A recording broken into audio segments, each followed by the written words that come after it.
What's up, everybody, and welcome to the Survivor Now podcast. My name is Randy. I am joined today with my colleague Abraham for our sixth season, or it's my fifth season of U.S. coverage. It's Abraham with me. It's his, it's his fifth. Basically, what I'm saying is we've been doing this for a while now. Welcome in. We are here to talk about this premiere episode of Survivor 46, and let me just say, I think this was the best premiere episode we've had in the new era. This had everything. There was drama. There was some incredible moments. I loved how they did Sweat and Savvy. I loved the challenge. I loved kind of the discussions that was going on between the tribes. Abraham, while I try to fix my camera here because it looks a little expensive. Got a camera off. No, look. I'm not. Basically, what did you think? Also, you guys can join us in the live chat. We got Al here. So happy they gave Jelinski the boot. Yeah. Then we saw everyone. Yeah, we seriously did. Abraham, what did you think about today's premiere episode? I have to say that with the 2-hour episode, you get the real development of each tribe's character. Each castaway got development. We kind of got to know each castaway. We got more of the how do they all kind of meld together, or do they even meld together? You know, we see some conflict. We see some early strategy going on. We see some early, okay, we're going to go ahead and make a deal. We see people breaking deals, you know, so it's great to see the 2 hours because you get a chance to see how do we get to the end, you know, and what kind of moves did y'all make in between. So I like the 2 hours, but I'm also looking forward to next week's another 2 hours. So we can see the development. Now we can really get into the game and kind of know each character and kind of see how they're interacting. We also see there's 18 castaways, but there's also number 19. That's Fiji. And we see Fiji is giving it to them, putting it on them. I mean, as soon as they arrived, it was already raining. We had thunder. Oh, yeah. You knew immediately this episode was going to be great. And I mean, it just feels good. Survivor is back. Survivor 46 is here. We got the introductions, which I thought was terrific. And I'm telling you, I'm sure we'll speak about this guy throughout the entire episode here tonight.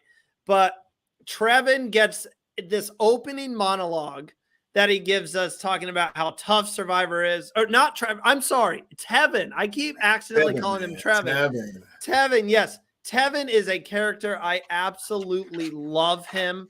And Abraham, I knew right off the bat that I was going to fall in love with this guy. But, I mean, Survivor's back, and it just feels great to have it on the screen again. Survivor's back, and we get the chance to get back into this mode again where we see these new castaways. And look, some of them are coming out there, and they're playing the game of Survivor from jump.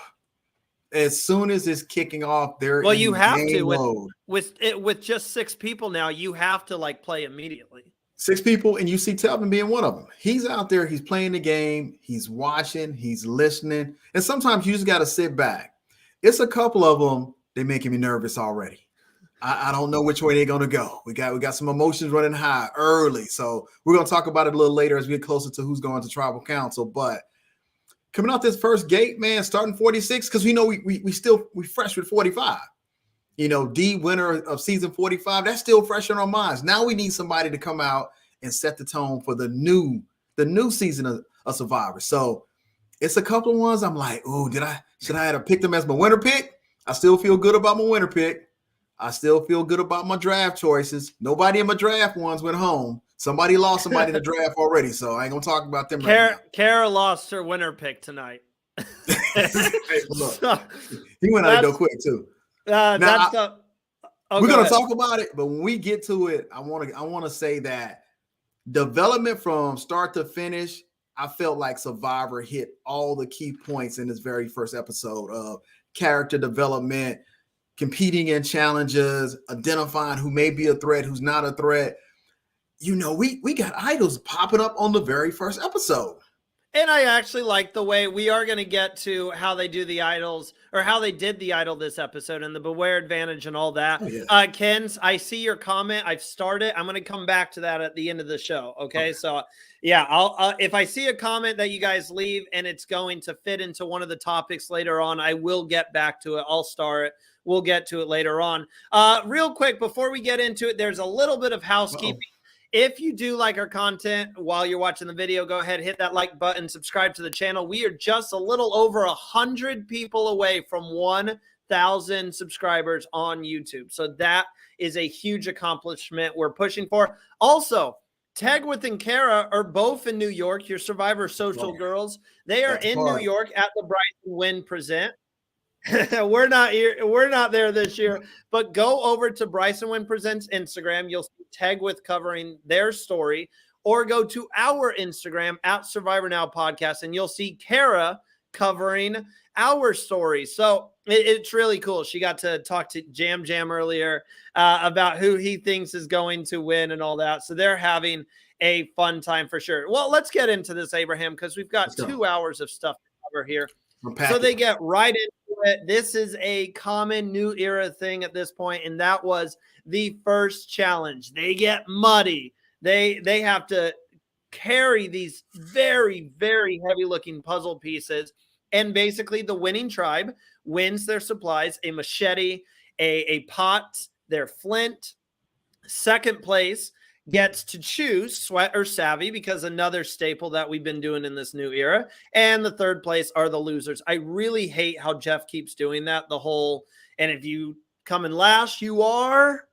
Look, hey, you very childish to me. If you want to get out of the loop, Messy Jeff ain't gonna stop being Messy Jeff. So if you in the bottom, guess what? You got to figure out how to get out the bottom. You know what? This is a little different. So before Sweat and Savvy, we kind of understood it. If you didn't win, 2 tribes had to pick one, Sweat or Savvy. We saw 46 how you had to do the puzzle, but this time you get to pick which one. You are off the bat, you got to try to judge your tribe mates and say, okay, who would be better at Sweat or Savvy? And I think it was to me, it was a good challenge. I love a challenge. I love a physical challenge. I love a dirty challenge, because everybody was dirty. And I think they just leave them dirty for a while. Because I don't know how you go from Tevin got dirty. That nice shirt. Tevin had that nice white shirt that he got dirty, and just dirty for the rest of the day. So I love that challenge. I love the way, and also love the fact that now how they did to pick Sweat or Savvy, and we saw something early on about who you want to play with on Survivor. But to me, everybody they jumped on the ground running. Everybody hit the ground running. Oh, Hunter was a beast. He had that. He carried one back by himself. And then also I have to give love to, oh yeah, you're there. Then you had to give love to Maria. Can you hear me, Abraham? Are you having technical issues? Okay. No, I had to switch on my mic. You scared me for a second. So Maria, she was powerful, bringing one back, and it was just a fun challenge. And it leads to Nami. I think I'm saying that right. We learned the tribe names as well. You had purple, which is Yanu, green is Siga, and orange is Nami. Yeah, I think it's Nami. Nami wins. Siga comes in second, so that means Yanu gets nothing. And Siga chooses Savvy. So let's get right into Sweat and Savvy. Abraham, are you still a fan of Sweat and Savvy? This is something we've seen now pretty much I'm becoming a fan. I love that struggle. As long as they change it every year, I'm enjoying it. Now, they changed it this year. Now, okay, so when we see Q and we see Jelinski say, okay, we got to get these little buckets, we got to walk through the sand, and then we got to fill up these big pots. I was like, oh, okay, that reminds me of season 41. Xander and Vulture's out there and they doing the same struggle. But when them holes popped up in that bucket, I was like, oh, y'all wrong for that. Jeff, like wrong. Jelinski it wasn't Jelinski. It was Q. He instantly was like, oh, come on. I'm like, Jeff's not going to make it easy on you. He's not just going to give you one bucket. You had to know there was going to be holes in that bucket. But again, you kind of start to know your tribe, because we saw, and Q said he wasn't giving up. Q wasn't giving up, and you look for little cracks and stuff in people to say, who you going to vote for? Who you going to vote for start as soon as you see each other and you start talking to each other. And we also see where people start throwing out a girls alliance. We also see where you start recruiting people. Now, Sweat and Savvy with that bucket, I thought it was going to be fun. We got 2 hours to figure out if y'all can get there. Now, Ben and them doing so it was different. Ben and Charles did Savvy. Yeah, it was Ben and Charles doing Savvy for Siga, the Green Tribe, and then it was Q and Jelinski for Yanu, the Purple Tribe, doing the Sweat. And honestly, I was sitting there trying to figure out which one I would rather do, and I feel like. I feel like CBS and production made it much tougher this year. It was tough last year. No one finished last year, if I remember correctly. I don't think anyone finished last week. They both bailed out. They didn't do it. And no one finished this year. And we saw two different paths because we saw Ben and Charles just be like, we got nothing.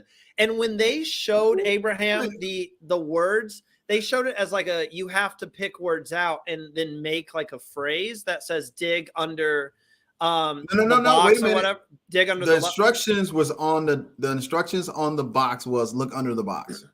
Well, but they took it literally and they looked underneath the box. But then if you go back and look at the episode, you see a little piece of something sticking out the sand. They literally needed to dig in the sand up under the box. There wasn't an instruction that said dig under the box. It was in the words. No, it was on the parchment.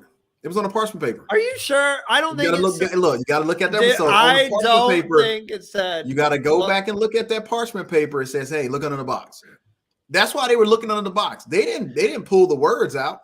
They were looking for numerical numbers. No, but remember when production literally highlighted the letters and then it spelled out dig under the box? That was production saying they're looking at the wrong thing because they kept putting together like 2, 6, 4. Yeah, they was never gonna get it.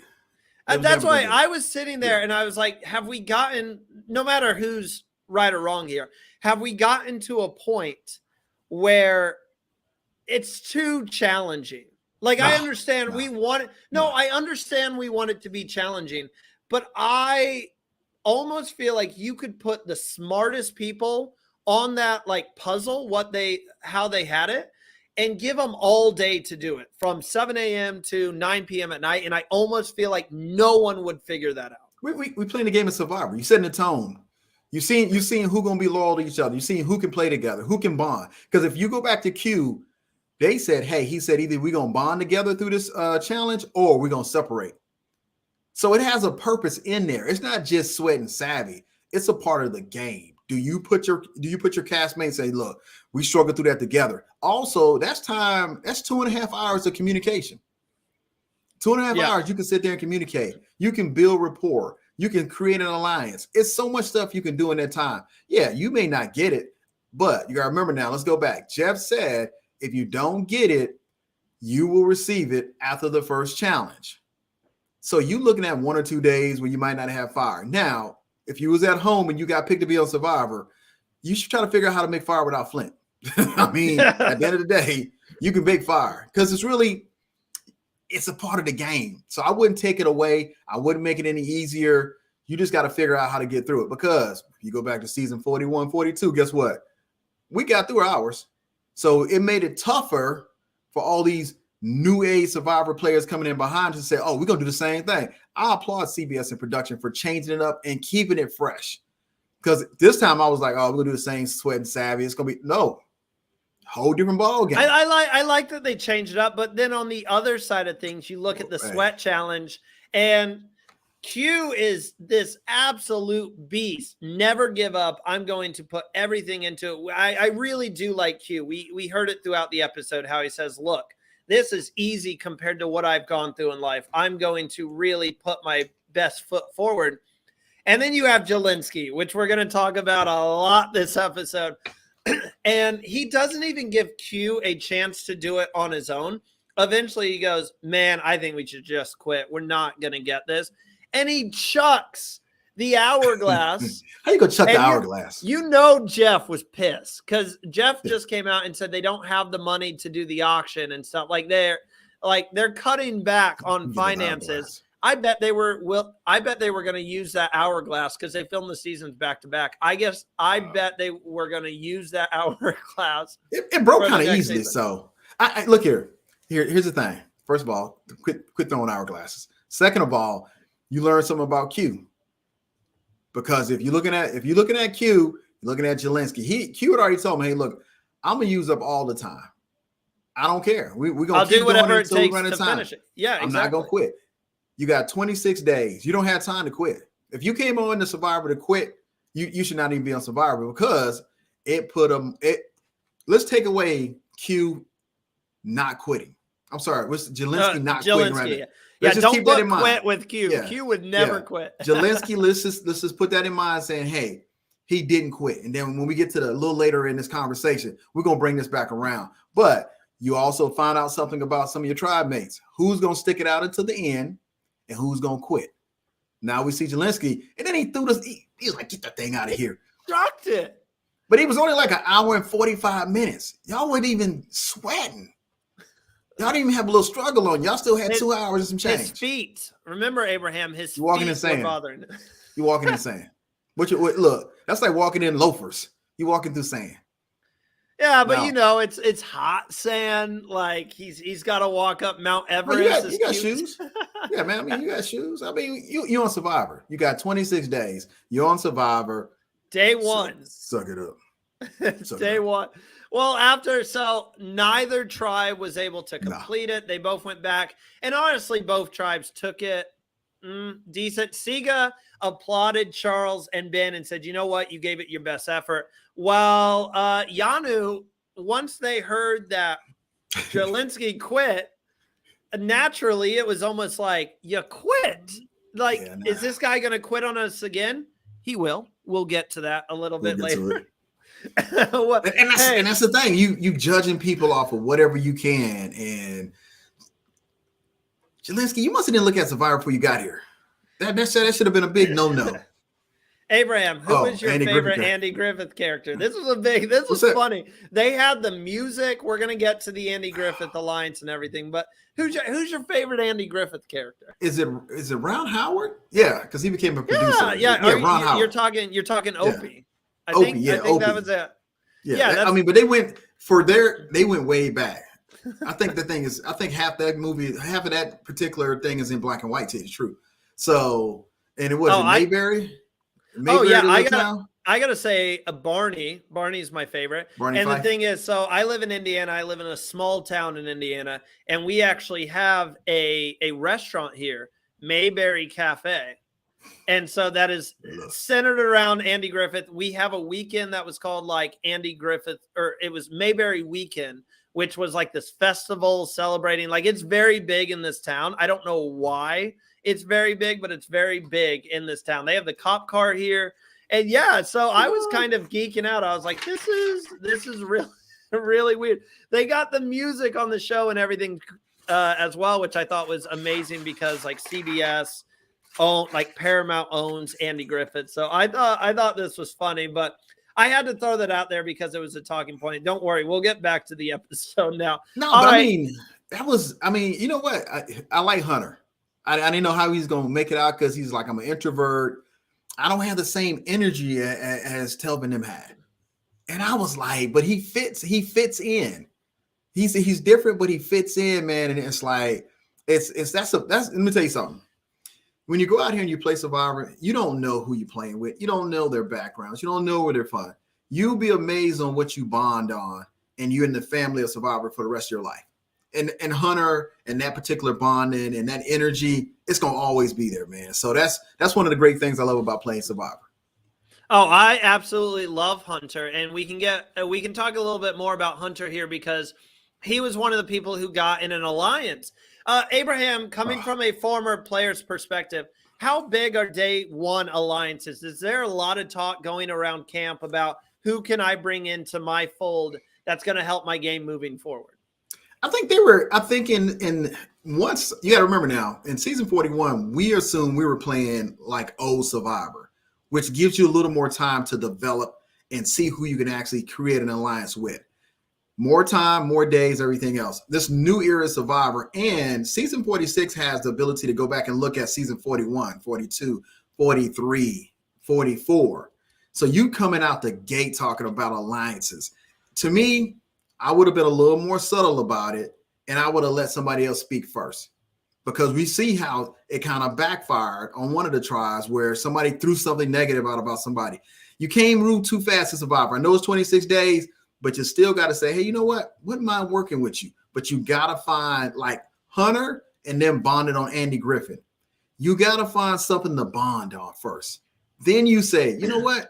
Maria and Tim connected on just being parents. Well, yeah, but then Maria said, I ain't trying to be the mom. So I don't know how it's going to work out for them. I don't know if she was going to be his mom, but yeah. I don't think so. I don't think she might not connect it like he did on that one. But we see that you find common ground first. For all you players coming up in the new season, the new era Survivor, find some common ground before you start trying to figure it out. You got about 3 days. 3 days to hammer out something with somebody to get you through that first tribal and get you on and keep you going through Survivor. So, but we ain't seen no common ground with a couple of pieces. We saw people throwing buckets of knives at each other. Well, Abraham, let me go ahead and let's talk about some of these alliances, who stood out to us, because this is something that's really great with the 1.5 hour long episode tonight. Obviously, it was 2 hours long. We got a lot of camp life. I actually forgot at one point that it was a 2 hour episode. And I was sitting there and I'm like, there's only 20 minutes left. And we still haven't done the challenge. I totally forgot it was a 2 hour episode. So we see the girls connecting on the Siga tribe, Mariah, Maria, and there. But then on the, like I said, the tribe names are going to take me a little bit. The Yanu tribe, the purple tribe. Yanu. We saw this 4 bond. We saw Kenzie connect with Q, Jelinski, and then also Tiff. And then we found out it was kind of like Tiff and Kenzie are really working together. And then Jelinski wanted to have this name with Kenzie, Shaggy and Daphne, which that name could use a little work. Then you had we call that corny. On the Nami tribe, the Orange tribe, you had Tevin and Hunter band over Andy Griffith, called themselves the Andy Griffith Alliance. But I think the alliance that I like the most, if they end up sticking together, is actually on Siga. Yeah, Siga. And that is the girls bonding together, who we talked about, Mariah, Maria, and Jim. And they were thinking about this in a very smart way and saying, look, we've got 3, but there's 6 people on this tribe. If we don't want to tie, we have to bring in one of the guys. So you're down to either Ben, Charlie, or who am I forgetting? Ben. No, I said Charlie and Tim. Yeah, Ben, Charlie, or Tim. Who do you bring in? And they think they should bring in Charlie, and they want to name the alliance Charlie's Angels, which is, I wrote in all caps, amazing. Like, what an incredible name. So there, I took you through pretty much all the alliances. My brother just joined in the chat right here. I'm late. Had to take a shower. Jelinski with laughing faces. Thanks for tuning in, Ryan. But yeah, who stood out to you here? Because I really like the idea of this Charlie's Angels alliance. I think that would be a powerful group. When it comes, I'm looking at before the merge, after the merge. To me, Q and their tribe they have a strong alliance. To me, they have a strong alliance. They already voted out one of their alliance. Well, we haven't moved that far yet. I'm talking about just looking at it before they voted. To me, they had a stronger alliance. I like Tiffany. I like her gameplay. It seems like the tribe meshes a lot better, and they're competitive. Now, you already put Charlie on a pedestal, saying, okay, Charlie's going to basically be our swing vote. We're going to bring him in, be our swing vote. But the other men are saying, wait a minute now. You know what happens when the women vote all the men out? When they vote us out, guess who they vote out next? They just going down the line. So Charlie has to keep in mind that's always a possibility. When you go into the game of Survivor and say it's going to be men against women, sometimes it just don't turn out right for you. So at the end of the day, make sure, Charlie, that you got the upper hand. And I don't know if Charlie's ready for that yet. He said he grew up working with women. He said he got women in the family. You about to get duped. But we will see. Now, Soda and Venus and is this Sari? I posted it on our Instagram page. Is this Sari and Parvati 2.0 that's about to happen? I like to look at the characters develop as the game kicks off. So the season, Soda is amazing, just amazing. I was like, man, oh, she gonna be some fun. Oh man, but it's gonna be fiery over there. Vanessa, it's gonna be fiery over there. Venus didn't like the comment about being called a princess. So and here's the thing about day 1 through day 3. You ain't shook up a lot in day 1 yet. You might be a little bit tired, you're a little bit hungry, but they got some popcorn on the some popcorn coconut. I think we all eat popcorn coconut at least once. Except for Liz. Liz said she allergic to everything. I'm not sure how she got on the show, because she said she can't eat coconut. She can't eat nothing that say nut in it. So I was like, God, no. So I don't know how that's going to play out as the season progresses, because at some point you got to eat something. So I don't know how that's going to progress, but I like that tribe. It's a fun tribe, and it's a competitive tribe. You're talking the Nami tribe, because they have been. We'll talk about it a little later, but they've been dominant. That tribe is like really well put together. Yeah, but I think they're gonna self-destruct from within. I think they're gonna self-destruct. Man, they looking for idols early on. They're already trying to lay the. Who is it? Randall. Randall to me came out playing too hard too soon. And then he went to Soda saying how he felt. Did I not tell you, Abraham? You took him on your team, and did I not tell you I was concerned about Randon? Yeah, but he didn't get voted out first. I'll tell you that. So, and they win it. So Randon, if he'd have pulled it back a little bit and said, okay, let me develop something first. But he was like, Soda, she something wrong with her. She playing the game. Soda went straight to her. Soda said her Sodar went off. Beep, beep, beep, beep, beep, beep. Man, Soda went straight to Venus. I was like, oh, this ain't gonna work out. So now, somewhere, and if we're looking ahead at next episode, apparently Venus reminds me right now, Maria.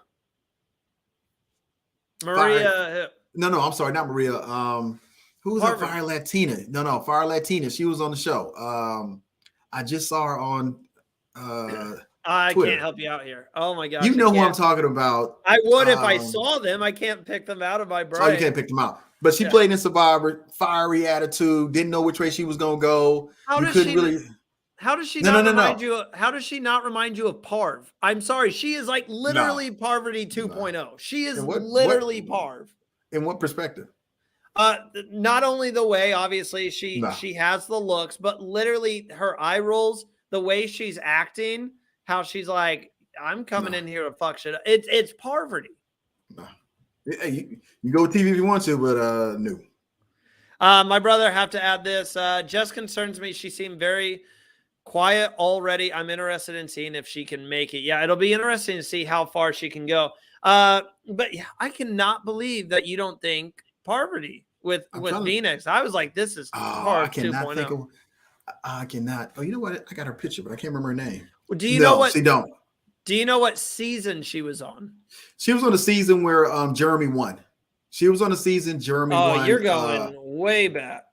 When he won $1 million with Fishback, Jeremy. Oh, man. And the name is right there, and I just cannot pull it out. Who out there in the world can tell me who played on that season? Let us know. What season was it again? I can find. Jeremy won Second Chance, Cambodia. Second Chance. Who's on Second Chance season? Hold on. You're thinking Abby. Abby, yeah, she reminded me of Abby. You think Abby, but not Parv? No. We're going for it. No, we're going for baby sister Parv, but we're talking about because she might look like her. No, her gameplay is nothing like Parvati's gameplay. But her fieriness. You're going to get some hate with this. Abby didn't have much control over her game. I love Abby, but she didn't have much control. Parvati has control. I think Venus is going to have control, which makes her more like Parvati. We in episode 1. We in episode 1. You don't get no credit in episode 1 of playing like nobody. We're going to keep arguing about this all season long. I already know it. All right, back to the episode. A boat then arrives, and we are going on another journey. And I saw someone, I can't remember if it was Mike Bloom. I saw someone on X say that they thought this was the best game for the journey we've ever seen. And I think I agree, Abraham. So let me give you my best rundown, if anyone out there doesn't understand here. So there are 3 cards. There's one with a torch, one with a vote, and one with the skull. At the end of the game, if you have the skull, you lose your vote. If you have the torch, you gain a vote. And if you have the vote card, you also gain a vote. So they had to draw the cards, and whoever got the torch, the other 2 people had to convince the person with the torch that they had the vote card. Yes, follow me. It's very confusing because you have to convince that person that you have the vote card, because if you have the skull card, you do not want that. So you want them to take that card from you so they lose their vote. So it's all a game about deception. From Sega, we had Maria go. They decided that by rock, paper, scissors. From Nami, we had Tevin go. I love this. They used the shot in the dark. Why don't people do that more often? Hey, look, that's the first time I've ever seen a shot in the dark be used for something we wanted to do it. Yeah. They were like, I would be out there playing dice with the shot in the dark or something. And then Jelinski for Yanu, who just put his hand up and wanted to go.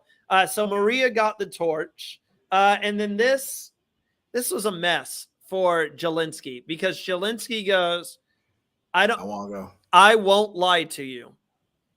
I have the note. And the face, by the way, if I haven't said it enough, you'll hear me say it about 1 million times this season. I love Tevin. Keep him in the game, because Tevin does that face. Jelinski says, I won't lie to you. And Tevin, who has the vote card, just goes.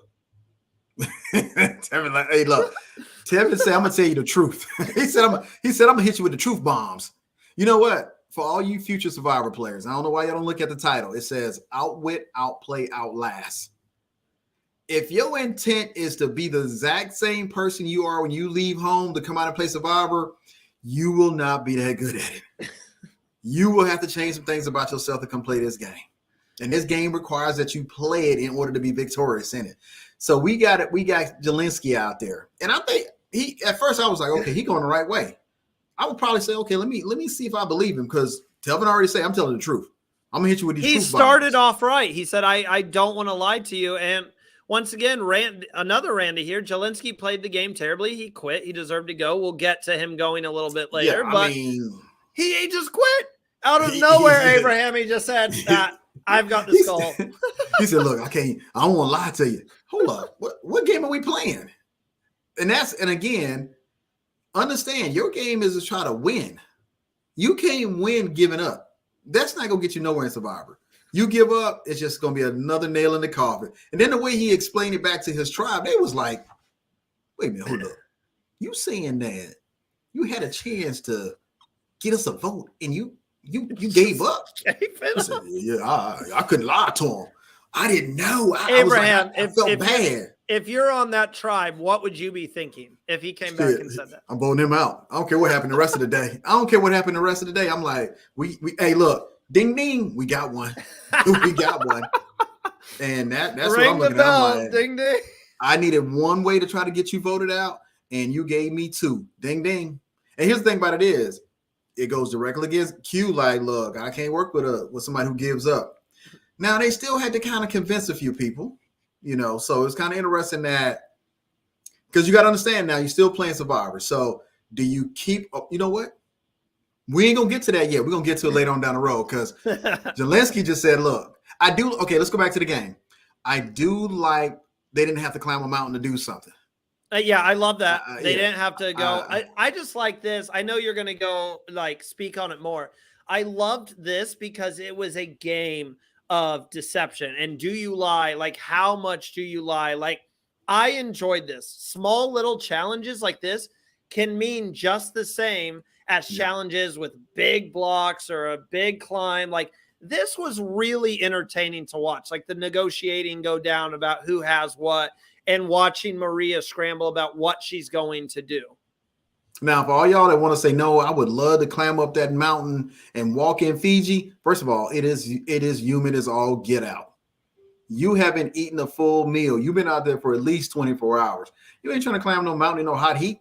You got some water in your little cantina, but that ain't gonna work for you either. So I like the game. I like the fact it was right there. All you had to do is get on the boat, go play it, and you're right. It was off the bat. Who's lying? Who's telling the truth? Because now you can form an alliance. You say, okay, you know what? I'm telling the truth. Here it is. And I want to make sure that you know I'm telling the truth, and this will prove it. Because once you turn it over and they say who's got what, it's going to determine who's in line. I didn't expect Zelensky just to fold. He just gave up. I was sitting there and I went, what the? I wrote in my notes, second time Zelensky has quit this episode. What? I'm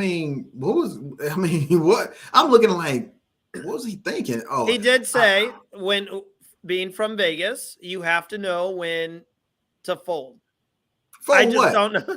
I don't know. He just gave Abraham. Let me ask you this, and we say this out of respect if Zelensky is watching. But what is the most valuable thing to a player in the game of Survivor? The thing you do not want to lose. Well, here's the thing. You can lose your vote if you got a good tribe unity going. Again, let's go back to how you build, and we see it with Tiff because she'll lose her vote. But you can't lose it that way. Yeah. Think about it. Nobody won Sweat. Nobody won Savvy. He gave it up. Is pretty much. It wasn't the fact that he gave it up. It's the way he explained it back to his tribe that made him look like. So wait a minute. You gave them 2 extra votes. You lost your vote, and you gave them 2 extra votes. It's like, well, what's on? You could have just said no.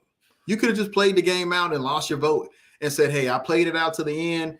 They figured out I was lying and I lost my vote. They'd have been like, oh, okay, understandable. You took a shot at it. I said, look, and you could have came back and said, look, I took a shot at this Survivor. So I took a shot at it and I lost. And I lost my vote. You could have did it that way. But you was like, no, I just gave up. I wanted to tell the truth. The truth. What game we playing? I'm like, hey, it's the motto of the new era. We're all going to be truthful. We're all going to tell each other about idols and stuff. Let me tell you something. You let me back on there. You let me back on Survivor. I'm lying anyway, every day. Well, we can talk about another thing that you have to lie about. It happened very shortly after this journey. But wait, overall, Abraham, a fan of the journey. This was a great way to do it. It didn't take up a lot of time of just dead space. You know, goats here, read the parchment, go down this aisle, make a decision. It was pretty much straight to the point. Like, we're going to play this game. This is what we're doing. Let's play it.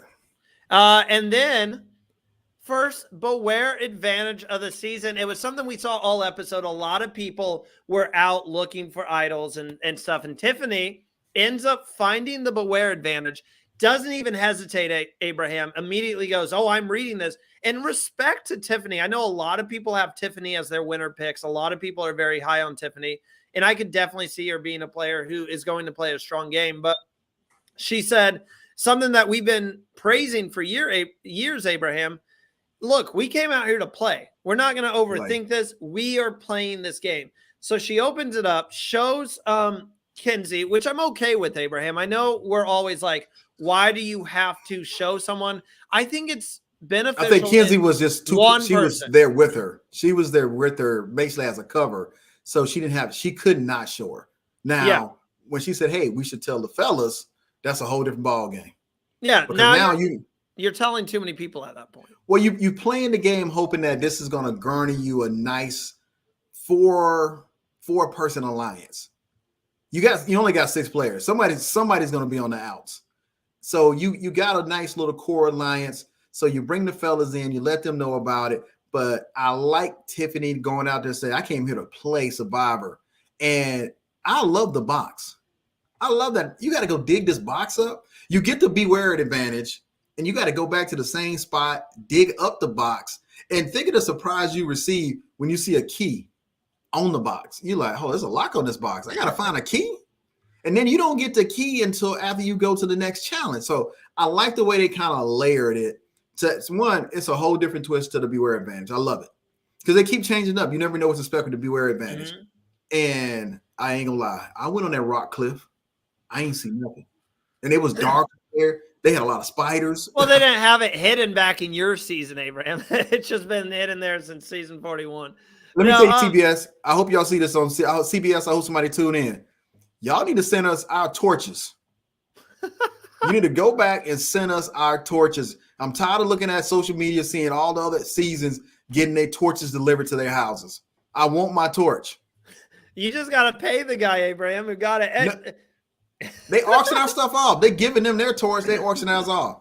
I'm off my soapbox off my torch. No, so the Beware Advantage, there's one thing that I had a problem with here. I did not like how you didn't get the clue for the key until you lose a challenge.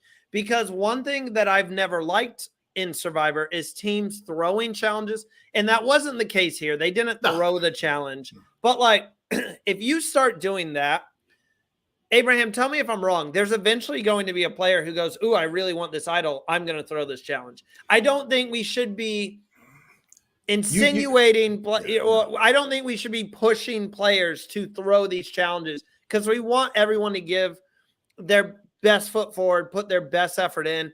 I did not like that part about this Beware Advantage. I'm okay if it's like, if you do something, we've seen this before, but I'm okay if you're like, the clue for the key is at the challenge and it is hidden under this spot. I'm okay with that. You have to get it at the challenge. I'm not okay with saying, look, you have to lose to get this clue because that is, like I said, you're pushing someone to throw a challenge so they can get this advantage. Well, look at it like this right here. First of all, let me give a shout out to Sabaya from last season that had to put her actual candle wax in the fire to get her, so, her immunity idol. So here's the thing. Nobody's going to throw the first challenge. Look at where they set the Beware Advantage. They found it before they did the next challenge. Nobody's going to throw a challenge when you hadn't voted anybody out of the game of Survivor. Everybody's playing to stay in the game of Survivor. So I think it's where you place it at. You might be right if it's like maybe 10 or 15 days in. Yeah, somebody might throw the challenge. But nobody's throwing that challenge on that first, and nor can you convince me on your tribe to throw a challenge just so you can get a key. Oh, no. It would not shock me, Abraham. That's an idol in the game. And but you got to get now. We go back now to how many people gonna have no. So you're gonna basically tell at least 4 people in your tribe that y'all gotta throw this challenge so we can get this immunity idol, and you gotta already have somebody picked out to vote out because now you're playing the long game in a short circle because this is the very first immunity challenge of the season. You're not going to do that. What you're going to do is sit back and wait because let's think about it. Had she found it by herself, she would have sat back and wait anyway. She wouldn't have told anybody because she's playing the game of Survivor. Tiffany would have played. They would have lost. She'd have came back and she'd have found that X clue and then she would have dug it up and she would have had her immunity idol. It's just that a little more people know, but they played that. Hey, when we get to that actual challenge, they wasn't thinking about throwing it. No, you're not going to throw it in the first one. No. We're about to chat. Just a few comments here before we take our ad break. Jay, I'm a little surprised that they didn't do what they did in 45 by giving Tiff the option to extend the life of the idol by sacrificing her vote. So is her idol good till final 5? I believe so. I think it is. Yeah, but also we don't want to see the same thing over and over again. I agree with that. Yeah, we want something new. And Jay also says, you're the first season of the new era, Abraham. Y'all are legendary pioneers, so they had to keep your torches as a historical relic. Jay know how you make you feel good. Appreciate it, Jay. I still want my torch. Well, Jay agrees with me, too. I think that's the point, Randy. They want people to throw challenges to get the idol. So, I mean, we'll see if they do it again. I wasn't a fan of that, but we will get to her finding it. Spoiler, a little bit later. We're going to take a quick ad break. When we come back, we're going to talk about Sleepless Nights, Geckos, and that incredible Tribal Council set. We will be right back. What's up, guys? I'm Todd Herzog, the winner of Survivor China, and I want to welcome you to Todd's Pop Shop. Here, me and my husband Jess, we custom make Funko Pops. We'll make literally anybody or anything you could imagine. But being that we're here listening to the Survivor Now podcast, I'm assuming you're all Survivor fans. So take a look at these. Some custom Funkos of your favorite Survivor winners, Sandra and Yul. Or how about Big Brother fans? Suri Goddess herself playing the game of Big Brother. You can also get her in Survivor form. Or maybe yourself with your favorite buff and a torch playing the game. But even better, get yourself with your favorite player like Nora here with Ozzy. And since you're listening to the Survivor Now podcast, if you mention this ad, you will get $10 off your first order and free shipping. All season long, Survivor 45 should be a good one. Mention this ad, $10 off and free shipping. I'll be watching too, still a diehard fan to this day. Hit me up on Instagram, Todd's Pop Shop, or toddspopshop@gmail.com, or on Facebook, and I will see you soon. You can once again win a custom pop figure from Todd Herzog by competing in our Bracketology fantasy competition. Look, if you didn't sign up, you might still be able to catch up, but you got to get signed up before next week's action. We appreciate Todd's partnership, and I talked to him earlier today. That is an outdated ad because it was for last season. He does say Survivor 45 in it, but the offer still stands. If you hit him up, if you DM him on Instagram and you mention that you saw the Survivor Now ad, he will give you 10% off and free shipping. You cannot beat that deal. I have a Cochran figure over there. I plan on getting some more. I might get a Tevin one eventually because I am loving Tevin this season already in the first episode. I got mine. It looks just like me. Do you? Do you have an Abe Funko Pop? Yeah. Todd got me. I got mine last year. Oh, he hooked you up. Yeah, he does incredible work. Yeah, I posted it. I gave him a little shout out on Instagram, a little post on. I had to repost him. But now you know what? Hey, look, Tevin is funny, man. I texted him. He went live yesterday, and I was like, "Hey, one more day, man." And y'all kick off. So he's understanding this other side of the social media thing where people just be saying stuff, and he was saying some stuff back. So it's character development, man, in these castaways is always a fun part of the season, just to see how everybody kind of develop and what's their characters once you kind of strip them down. Because now, we're going to go day 1, day 3 in episode number 1. That's a lot of time. That's a lot of time to be out there. That's 72 hours. And, hey, stop eating ants. I don't know what's going on out there. It's protein, Abraham. It's protein. You got to just. Let me tell you, you might just going to stick you're going to eat a lot of ants. Get the coconut. Coconut is right there for you. I don't have a problem with them eating ants. It's protein. That's all it is. Good. We're not talking ants. We're going to talk about giant geckos. What was a gecko? What was Jeff doing? Oh. He was like, where was the gecko? It was in the challenge. It was at the challenge. I was thinking about another gecko. I was thinking about something else. It was at Tribal Council too. Someone put on X, they said, is this challenge presented by Geico? Hey, let me tell you something. Here's something funny. Let me tell you something. For all future players, keep this in mind. Everything they do is heavy. So don't think it ain't heavy. It is heavy. My biggest problem is the fact that within a 2-week period, we got Jeff saying they don't have the money to put on the auction every season, but we sure as hell have the money for a 8-foot-long gecko or even longer than that. Man, let me tell you something. I was out of breath when they started lifting the gecko. I said, man, that gecko is heavy. Well, Nami dominates again. When I said, Jeff, what are we doing? It's the way he described the challenge. He was like, he's like, you're going to have to pick up the biggest geckos ever seen with their bloodshot eyes and their however many legs they have. 6 legs? I think they have 6 legs. I don't know what Jeff was talking about. Jeff trying to, hey, you doing a little too over promotion on that. I'm like, it's a gecko. He's trying to make Survivor kid friendly, I think is what it is. And he's doing it a little bit too much. But Nami dominates again. I thought the totems that you win, I thought those were really but cool. Hold on. Now we're going too fast. When they pulled that gecko over the first hurdle, if you got up under the gecko, guess what was going to hit you? The gecko. We see a couple people get hit with the gecko. We see a couple people falling. I love it. I mean, Nami didn't that challenge.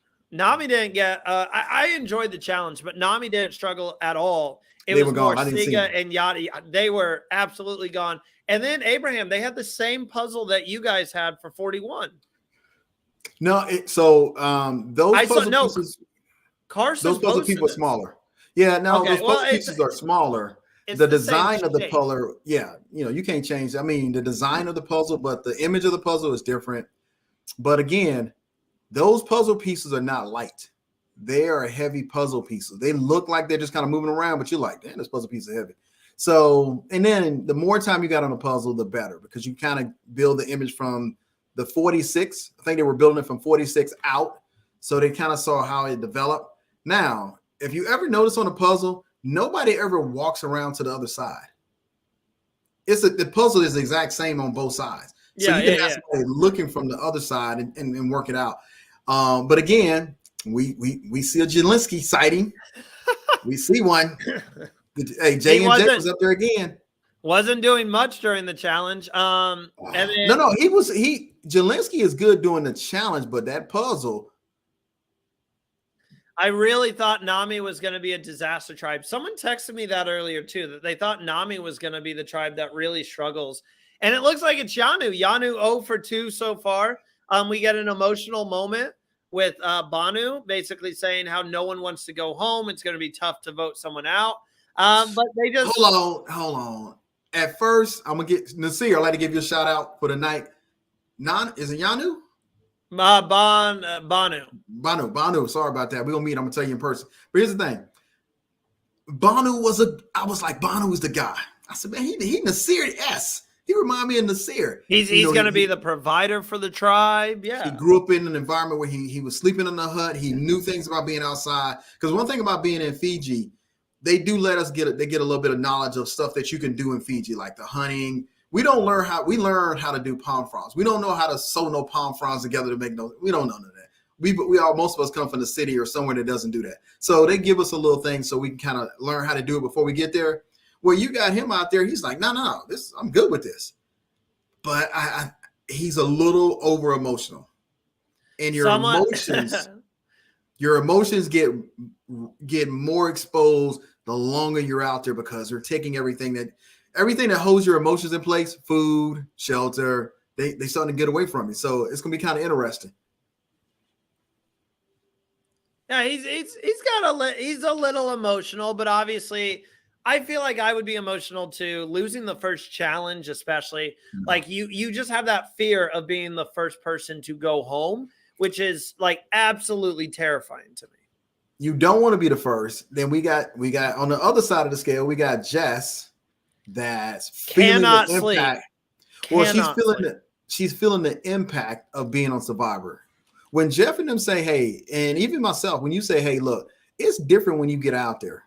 It's not when you sit on the couch and you wonder why they look so exhausted. And it ain't nothing really going on. When you get out there in the parts that they don't show, because you're sitting on the island 24/7 and you can't sleep. Because think about it. How are you going to sleep pitch? Like the first night we were out there, we didn't have fire. It was pitch black. And the nocturnal birds there sound like babies. So now you got that in the background. You got mosquitoes that might be hitting you in the background. Now on the hut, I saw ants crawling all on them leaves. So that means the ants going to be crawling on you. Just eat them, Abraham. No. You see all that. Now you kind of try, and for all the folks, because I think Sydney slept on the beach. It's things moving on the beach. Man, I'm not sleeping out there because you see people sleeping on the beach. I'm not sleeping out there. This thing that moves in the sand, man. This little crabs that's out there all night. I ain't doing that. So I can see where she can't sleep, but it's also affecting how she played the game, because her tribe is saying she don't even talk strategy. So it's impacting how she's going to either have to readjust or she's going to get voted out. So it's going to be kind of interesting to see how she goes further. I know what I'm getting Abraham for his birthday. I'm getting him chocolate covered ants. That's and I'm going to ship it to his house. We do have to mention before we go into strategy time for Yanu, Tiffany does find the key. Obviously, she gets the clue, able to find where the key was at. She did great job deciphering that message. I would have never got that in a million years, Abraham. I can confidently say I would never have figured that out. I looked at it. I needed more time to actually look at it and see what was required to even try to figure it out. Because to me, it's just like, I was like, what is that? So, but she's a visual person. She's an artist. So she ran through it pretty quickly to figure out where it was at. And then she went to the point of the rocks and she found the key and she went back and opened it up. Let me tell you something. I will be taking that box. I'll be getting that box back. That box will be coming home with me. I'll figure it out. I would want that box back. While you were talking, I was looking to see who had Tiffany on their fantasy team. And it's actually Ollie who has Tiffany. Ollie's team looked great this episode. His team is Kenzie, Tiffany, and Soda. And they all looked great. And I think Abraham, we can go ahead and say it. I mean, this is something that I want to start doing. We used to do fan voting. Now I think we're just going to say it. It's much easier. Who do we think was the MVP of the episode? Because for me, I think it's got to be Tiffany. I think Tiffany played a great episode. She has her number one ally in Kenzie. Do you disagree with that? Agree with that? I don't. And look, Tiffany, hey, she came out with the golden goose, so she gets it for this episode. Tevin would have been next. But Tevin's a great, like, Tiffany came out there. And here's the funny part about it. When they did some of her promo stuff, I was like, Tiffany gonna get dusted early. She's just, the way her promo look was like, is she even playing? And then now, like I said, the most surprised people I got at this episode was Soda and Tiffany. So much fun to watch, man. Ooh, I'm gonna throw out a name. I owe an apology to this player because I thought we weren't going to get much from him. Q. I thought Q had a really good episode as well. Yeah, Q was going to have a good time. Q remind me a little, Danny and Q remind me a little of each other. So Danny was chilling. Few comments here. Yeah, that looked like an alien language for real. Can't read today. She's a visual artist, so it makes sense that she got it. That's a good point. And then for me, it's Charlie. He's in the middle of both alliances on his tribe. I agree. I mean, he's in a good position. I just don't think he had the episode Tiffany had. So it came down to this, Abraham, before we get on the tribal council and who ultimately ended up going home tonight. The question is fight versus strength. And this is what the tribe was having to decide. We see Q, excuse me. We see Q. He is very, very big on we need to get Jelinski out. I've already seen him quit twice. We do not need that type of person on our tribe. So that's where the fight comes in. Do you want someone fight, or do you keep Jelinski for the strength? Because we see Kenzie, who is very big on let's vote out Jess, the weakest member of the tribe. She's struggling right now. We can get her out, and then if we lose again, then we can get Jelinski, which I do see that argument. And I was actually sitting there and I was like, that makes sense. I think I'm on Kenzie's side here. Let's get Jess out, the weakest member of the tribe, and then we can just do Jelinski next time. And Jay, I like this comment from Jay because I was terrified about the same thing. By the way, the way Jess was talking about not sleeping at camp and at tribal made me think we're going to get a Hannah 2.0 situation, but thankfully she pushed through. No. I kept texting everyone and I said, I think Jess is going to quit. That's what it sounded like. And Jess, thank you for continuing to push through. But that's what it came down to. So Abraham, you know, on this show, I like to put you in positions. I'm going to put you in the position. Don't laugh at that. That's going to... Go, I'm listening. Go, I'm with you. Let's go. I'm with you. I'm focusing. Oh my gosh. It took me a second. And then how I said that. Yeah, I'm focused now. You know, I like to put you... No, I'm not even going to say... Look, I'm focused. I'm super focused now. You got to laugh at yourself. That's going to make a TikTok somewhere. Someone's going to screen record that. Someone's going to report YouTube and say, what did he say? Anyways, so if everyone is coming to you on the Yanu tribe and saying, which should we do? Should we keep Jelinski or should we keep Jess? Where was your head at during this situation and what would you do? You know what? I'm gonna circle back. First of all, I'm voting out Jelinski, and here's the reason why. One, I got enough ammunition to get him. Now, also, I'm saying, okay, can we still be competitive in the challenges? Every challenge is not going to be physical, so you can't say that, hey, we're going to need physicality for every challenge because every challenge is not going to be physical. And the way Jelinski played the game, he kind of set himself up to be voted out. This is the part where we circle back to the very first challenge that him and Q were together, and he just gave up. Had he just gone the entire time and sucked it up, guess what? He would have never been on the chopping block. He might have been able to survive the boat ride situation and him saying, hey, I thought this was a better way to play it. He just had too many things going against him. And really, then on top of that, you jump on the puzzle.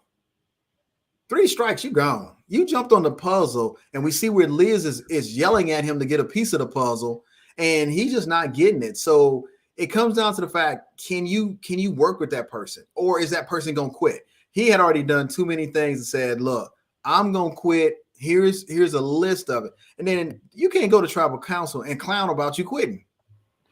Abraham, it's 4 strikes because you almost forgot the fact that I'm sorry, Jelinski, that we're picking on you so Listen, much, still but good people. we still love you, Jelinski. We get back for strategy. Oh And yeah, he just he goes, lays down. I think I'm just gonna chill. And Jess is like, you're not nervous? Nah. I don't want to make her nervous. Q ran around there so quick, was like, nah, we voting out Jelinski. Here's a great question for us, Abraham. Why didn't he lie about losing his vote? That's because he forgot he was playing Survivor. That's not he was playing another game. Way. You might have to go back earlier in the stream and see that. But yeah, I think it was a bad move, Ryan. I think it was a terrible move not to lie about losing your vote. But I think, like I said before, it's in the title. Outwit, outplay, outlast. What part of outwit did he not get? And that's the thing about it again. He set himself up. Here's the one thing I do like about this episode. Jelinski, I'm right there with your first vote out, but I was going for strength. I was trying to prove that I was the strongest. And the All Girls Alliance was wiping out the men because they didn't see it coming. But here's the thing. You got to pick a path and kind of stick with it until you get to the merge. Jelinski had a great idea. Hey, we're going to make it to the merge, and then we can do some things. His execution of everything was just not where it's supposed to be at. You gave up on a challenge. I don't think we see somebody giving up on a challenge since they started a new era. I don't think, nobody's giving up on the challenge. They played the challenge to the end. Now, you picked to go on the boat ride, and then you gave up on it. I'm like, gave up on the game, yeah. Yeah. Then you turn around, you jump on it. I don't know how you got on the puzzle, but you got on the puzzle, and guess what? You gave up on the puzzle too. And then you try to throw Jess under the bus. Yeah, she's not playing. We've seen some people play Survivor, and they're not the fastest starters. They kind of start a little bit late. But when they start, it's like, oh, where were they at this whole game? So I'm gonna put Jess in that category right now. She didn't start off the fastest, but I think she's gonna catch up because once she probably get a good night's sleep or half a night's sleep, I think she's gonna be good to go. But Jelinski, man, he took a shovel out and started digging a hole. Well, I had to update this banner. Let's go ahead and get to Tribal Council and Jelinski's elimination. This is where I think Jelinski lost it. And I am convinced he was already going to go home. I said he was going to go home as long as Jess didn't quit. And I quote, when Jeff asked him about what happened with Sweat and Savvy, what happened at the Sweat Challenge, and he said, we were struggling, yada, yada. And then Jeff goes, why don't you just own up to what happened? He said, and I quote, we quit the challenge. Okay, I'll say it. We quit the challenge. We, if I was Q, I would stand up right then and be like, you're going home. Yeah. Q kind of circled back around and kind of separated itself for him because I'm like, Jeff looked at the footage. You quit. You threw that. He knew you threw the hourglass. Quit playing. But Q played team. He played teammate. He ain't say nothing about it. He said, he did say, which was great by Q because it would have looked kind of petty if he did say something. But like that second statement, he was like, hold up. He said, hold up for a second. Back the bus up. No, that had nothing to do with me on that one. Hey, look. And again, if Jelinski had played a better game of outwit, outplay, because you definitely weren't going to make the outlast, he got voted out. But if you'd have just kind of shifted some of those decisions, he would have still been there and Jess would have been an easier vote. He would have never been on the chopping block. And I was like surprised when he got voted out and he didn't realize he was going to get voted out. Oh, he said it was the major blindside. No, you were laughing about stuff that you didn't do during the course of getting there. And they were like, oh, when Liz was like, hey, don't forget about this one. I was like, oh, that's a hard hit right there. And then Jess was like, don't put me in that boat with me. Who was it? Are you talking Jess? Hold on. It's going to take us a couple episodes to get all the names right. Jess, Kinsey, Tiffany were the people there. Kinsey. Yeah, Kinsey. Hey, Kinsey. So Kinsey was like, don't forget about this. So that was another nail in the coffin. And Jess was like, yeah, I was on the puzzle, but don't put me in the same boat with you. Oh, yeah. So I was like, so it just, you know what? I will say this right here. The development of Jelinski being voted out was excellent. We caught the entire story of how he got voted out. We watched its downfall. Yeah. I mean, from the get-go, we watched it. And in the early episodes of this new era, we kind of didn't know how you got there. We kind of didn't know how Jelensky got there. And now we get a chance to see the whole development of how he got to be voted out in Survivor. And I like that. I like the fact that we can see these stories develop now, where before it's like, man, so what did he do else that we missed that put him on the chopping block? No, we got camp life. We got when he goes on the boat ride. We got everything just sitting there, just looking at it. We're like, man, he probably going to get voted out. Now, my question, Randy, is who would you vote out, Jess or Jelensky? I would have went with the group. So if the group decided at the last minute, which I assume is something we didn't really see, if the group decided we're voting Jess, I would have went with Jess. If they chose Jelensky, I was fine with that too. But I seriously think the thing that made more sense was voting out Jess and then getting Jelensky next time. That plan just made a lot of sense. I was nervous about Jess quitting again because she kept talking about how she's struggling. And they got into, we just saw a player, spoiler alert for anyone not watching Survivor, Australian Titans versus Rebels. Great season thus far. We just had a player leave the game, quit, however you want to say it, due to mental health. And then they started talking about that, where Jeff was like bringing up, it's, you come out here, you can't see straight. It's a struggle. And then I was like, yo, is Jeff going to talk her into quitting? Thankfully, she was like, yo, don't learn how to write my name. Don't learn how to spell my name because I don't want to see anyone write my name down. Loved hearing that. And then Q said something. It's when he looped back around. Q said something that made me go, okay, he's voting Jelensky. And then Banu said something that I thought. Banu put a nail in the coffin. I thought he was voting Jess because he said something about Keith.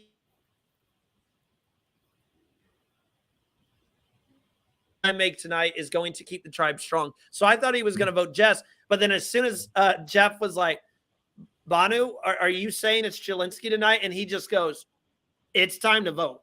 If I was that was funny too. I would start begging on my knees. I would fall on my knees and start begging. And here's the thing about it is I never thought Jess was going to quit. So before we go on the show, they run us through a lot of mental preparations. And kind of they know who we are mentally, and they kind of gauge us. Quit last year, Abraham. Sorry, I didn't. No. Well, but here's the difference in it. It's a difference between evaluating somebody sitting at home versus when you actually get out there and you can feel it. I always say it's different when you feel it. So when you get on an island, you feel that environment, you feel that situation, you feel like you can't get no sleep, and all other stuff that happens. That's another element. That's why I said it's 19 castaways. It's not 18. Fiji is number 19, and Fiji coming to play every season. It just a matter, can you play with Fiji? Because Fiji coming to play. And unfortunately, last season, we see where Fiji said, hey, I guess y'all ain't going to play this time. I'm going to go ahead and send you on home. I didn't see that in Jess. I just think Jess is trying to figure out how she can get her footing, but I never saw where she was going to be like, nah, I can't make it. But editing always makes it look like you want to quit.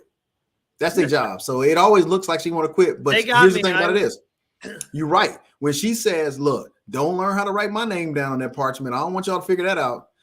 You knew right there she wasn't trying to go nowhere. I was definitely, until that moment, I was definitely worried about her quitting. Overall, Jelensky gets sent home. It was unanimous. Everyone voted except for Jelensky. Crazy to think. He said, I didn't see. This is still why I don't like taking votes away, especially this early on. You go out there, you're living your dream of playing Survivor. His dream came to an end. Unfortunately, someone has to be the first one to go home. He didn't even get to cast a vote this season. That's heartbreaking. Let's back up. Now let's back up. Let's go back and realize now everybody playing on 46 already saw 41, 42, 43, 44, 45. 44. They already saw the season. So they already knew the boat ride sucked. He could have came back and said, nah, y'all remember on season 42. I was like, I'm not trying to risk my vote this early. I said, no, I'm good. And walked away from it and they've been like, oh, he still got his vote. He didn't risk it. You play an outwit, outplay, outlast. You didn't have to come back and say, hey, this is what we play. I'd be like, no, y'all remember in the previous seasons? No, they wanted us to go down the path and we had to take a chance on risking our vote. No, it's too early in the game for me to risk my vote. I didn't risk my vote. But the other two, I'd have dined one of them out. Hey, they played and they got it. But the other person, they lost their vote. I said, I didn't want to do that. So I stuck with what I was doing. So he played his game his way and he got the outcome. And then he came back and told everybody lost his vote. But he's also the same person that laid down there with Jess and was like, I just didn't want to make you nervous. I'm good. He felt too comfortable in a game that he was basically just digging his hole for. So don't get me wrong now. You're still in Survivor family. All we got to do is be a part of that. So, but you're playing. No. Yeah, Jay says, who had a better premiere, Brandon from 45 or Jelinski? Brandon played way better. Stop playing, Jay. You play too much. Brandon. I had my brother text me and said, I think Jelinski is one of the worst players ever, or the worst player I've ever seen. I don't know if I'm going to go that far, but he struggled. Get back with me. Brandon gave it 100%. He just didn't figure again. He came up against Castaway number 19. That's what we're going to call the island. Fiji is Castaway number 19. And Castaway number 19 opened up a can of whoop ass on Brandon. But he still drug himself through it. He was like, it's a beatdown, but I'm going to still get through it. They almost won the opening challenge, even though Brandon took a beatdown. Now, when he got to the island, he was almost like Liz, allergic to everything, and it had reflux and everything else. But he didn't lose anything. So no, there's no comparison between the two. Brandon, shout out to you, guy. We got a few more comments here. Chris came in earlier. Hey guys, haven't seen the episode yet, so we'll run away, but wanted to say hello, team. I'm trying to make it onto every live this weekend. Best of luck with that. I will get back to that in just a second. And then Randy adds in, Jelinski, several means 7. Good catch. I don't really. When he was saying it, I was like, "What is he?"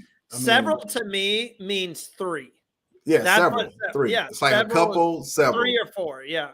Pass me several popcorns. I mean, but he said, I guess he was on some new things. Look, he can think about it in Ponderosa. And look at everybody.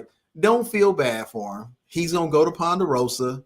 He's gonna wait for another 6 players until they get to the merge, and he gets to have a nice meal and hang out until the next group get there. So he gets a free vacation, basically. Yeah. In 3 days, 3 days.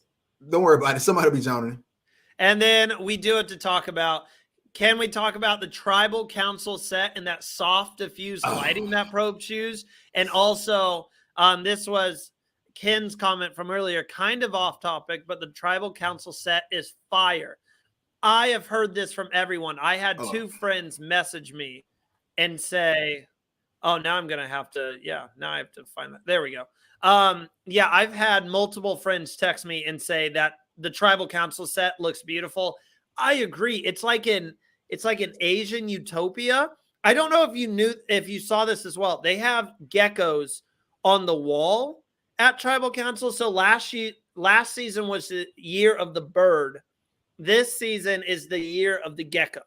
So now it looks like Survivor is just, and geckos is on the logo. You can see it a little bit behind Abraham there, the red gecko on the 46 logo. Oh, yeah, it's covered.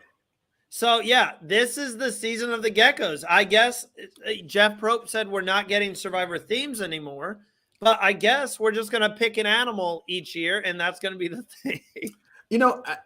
Here's the thing about it is, man, when you get to the tribal council, no matter if you get voted out or not, it is amazing when you get up there and you sit down there and you get your torch, you sit down there, you're like, I'm on Survivor.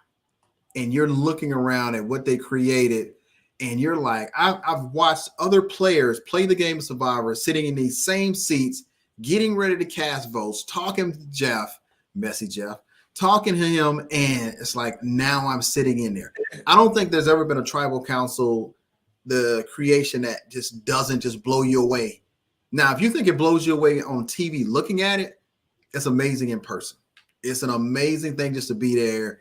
And then you get a chance to see the camera crew. I know we see more of the camera crew now than we usually did before, but you see the camera crew and the production set and everything else that goes into capturing every moment. That's when you see all these facial inflections and all that kind of stuff.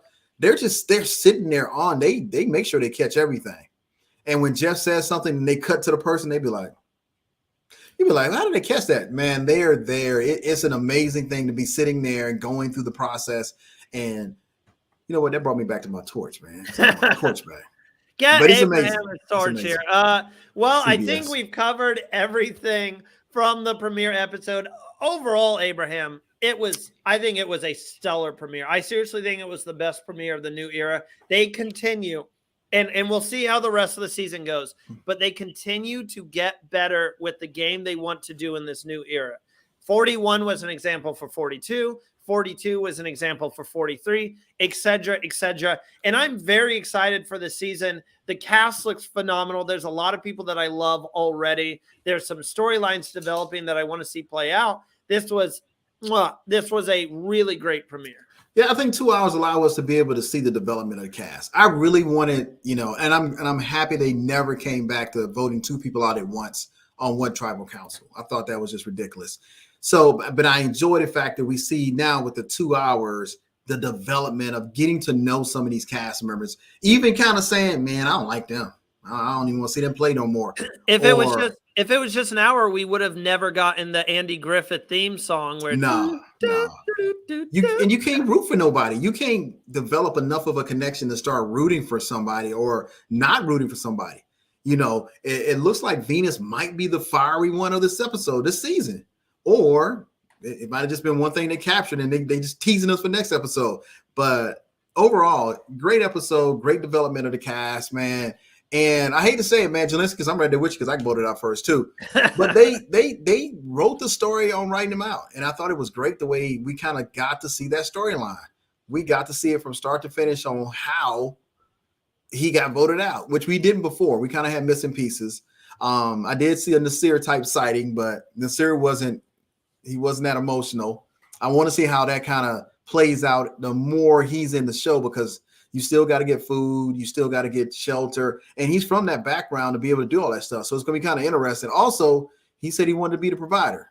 So it's kind of interesting to see what happened. I do like the fact that everybody voted for the same person, and we don't have to go back to tribe saying, well, why'd you vote for me?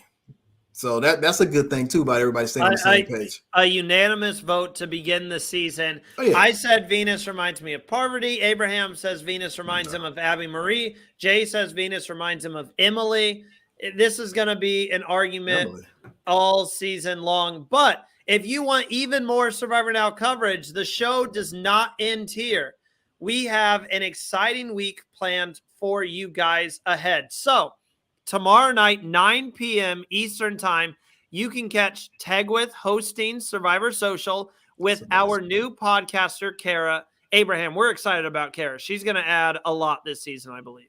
I'm going to jump into I'm going to check out the podcast. I check out all podcasts, but I'm very excited for Kara to be our new member of the team. Both of them are live in New York. Tegwith is running Bryson Wynn Presents Instagram. Kara is running our Instagram, but you can catch them live tomorrow on the season premiere of Survivor Social, where they break down the social aspect of the game. I don't even know how the show is going to change. Obviously, we wish David best of luck with everything he's got going on, but David steps away. Tegwith is now running the show, and those girls are going to run an incredible show. I can't wait to see it. So that is tomorrow at 9 p.m. Eastern Time. And then Friday at 2 p.m. Eastern Time, you can catch Jack and Will on Survivor Stock Watch, where they will look at the edit. They will break down who they think is going to win this season. It's basically a power ranking show. They break down Edgic. They look at all that. It is incredible, the knowledge that they have of this game. It's a fun watch. They have graphs, diagrams, all of that stuff. Tune in. That is this Friday at 2 p.m. Eastern Time. And then on Saturday, we finish out the week of Survivor 46 coverage with Got Something For You. Matthew, Ollie, and Will be breaking down the premiere. These guys are always fun to listen to. And they're going to break it down and kind of look at it after everything settled. They will watch the episode multiple times, make sure that they don't miss a thing. This season, they're doing something new. They are also looking at the Castaways' social medias to see if we can get a hint of maybe what could be happening in the upcoming weeks. So that will be fun. Also, we are still covering Survivor Australia, Titans versus Rebels. I need to get Abraham caught up because this season is bringing it. This season is so good. We just covered today, Matthew and Ollie covered episodes 13 through 15, week 5. You can catch all of our exit interviews on the channel as well. For all of you who have been saying in the comments that we're spoiling, I'm sorry about that, but we're on a network contract. We upload as soon as the network tells us to. So there's not much we can do.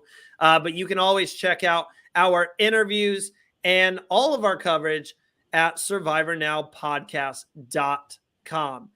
Abraham, I think that's it. Is there anything else you want to tell the people before we log off here? Hey, again, man, another great season. I mean, we're kicking off we got an exciting cast to watch this season right here. And that's another thing, I don't think anybody right now is boring on the cast. Nobody's boring because everybody brings. Jess is like, I don't even know if I would be able to make it through this right here. We got Liz saying she's allergic to everybody. So, I mean, we get a chance to see everybody. Q, we get a chance. Tiffany. I mean, Tim, we see Tim out there. I mean, Maria. Everybody got showcased in this first episode. So I'm looking forward to see everybody develop and have a good time and enjoy this.